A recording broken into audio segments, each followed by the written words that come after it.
Hi, welcome to the new episode.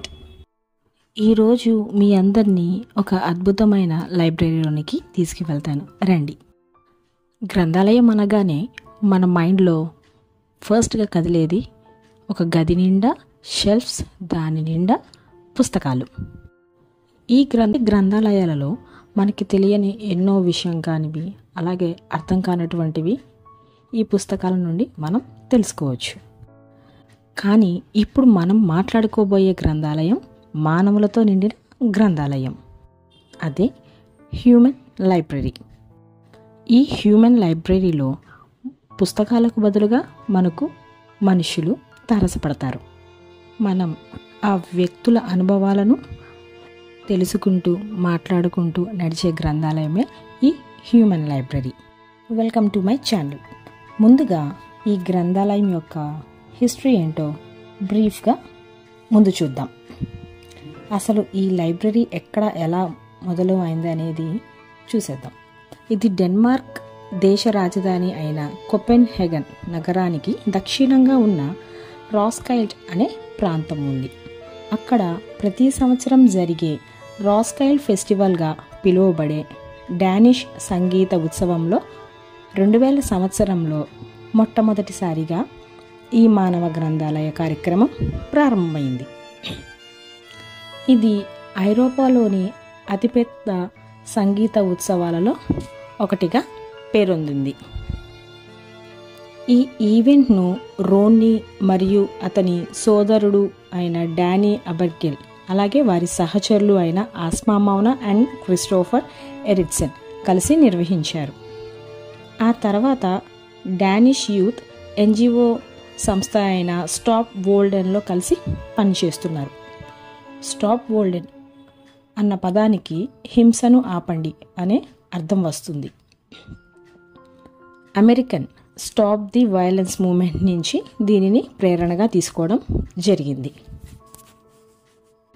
ఈ human library ప్రత్యేకించిన సంభాషణల కోసం సురక్షితమైన ఒక స్థలాన్ని సృష్టిస్తూ వస్తుంది.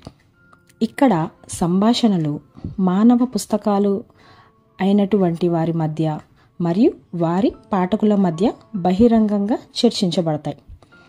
ఈ వ్యక్తులు వ్యతిరేకత, సామాజిక బహిష్కరణ లేదా కళంకాన్ని అనుభవించిన వారు.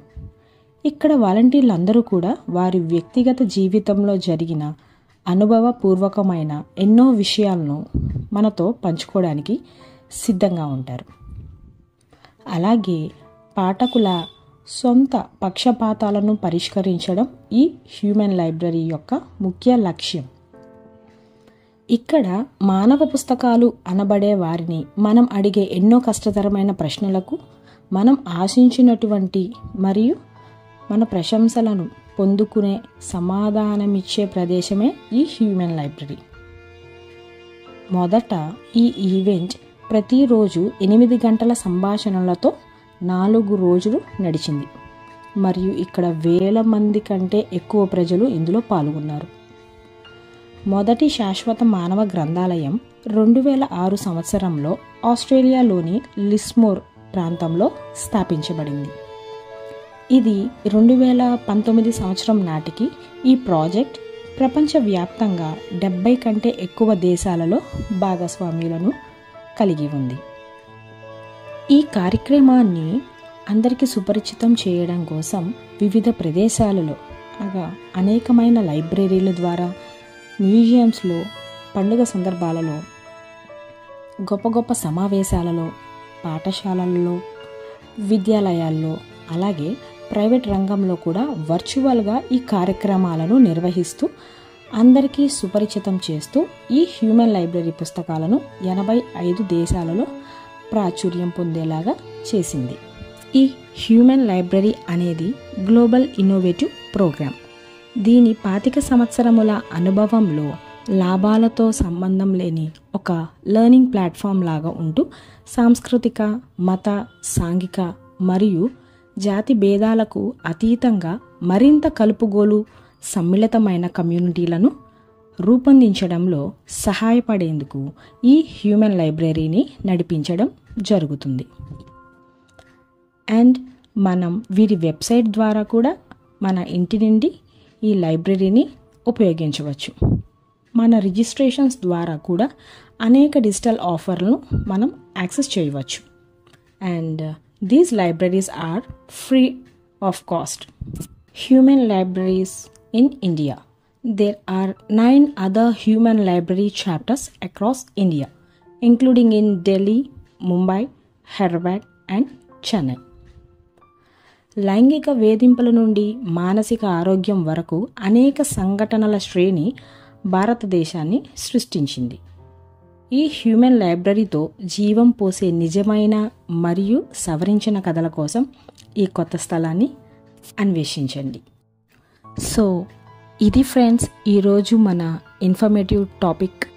మీరు పూర్తిగా ఈ కాన్సెప్ట్ని విని అర్థం చేసుకున్నారని అనుకుంటున్నాను. సో నేను తెలుసుకున్న విషయాల్లో ఇవి మీకు షేర్ చేయడం జరిగింది. వీటిల్లో ఏమైనా మిస్టేక్స్ అనిపిస్తే కొంచెం ఎక్స్క్యూజ్ చేయండి.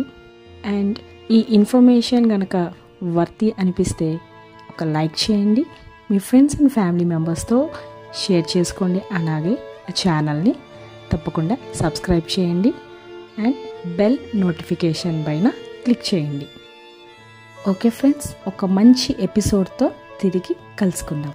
అండ్ ఈ వీడియోపై మీ సజెషన్స్, కరెక్షన్స్ ఎటువంటివైనా సరే ఖచ్చితంగా కమెంట్ బాక్స్లో తెలియజేయండి.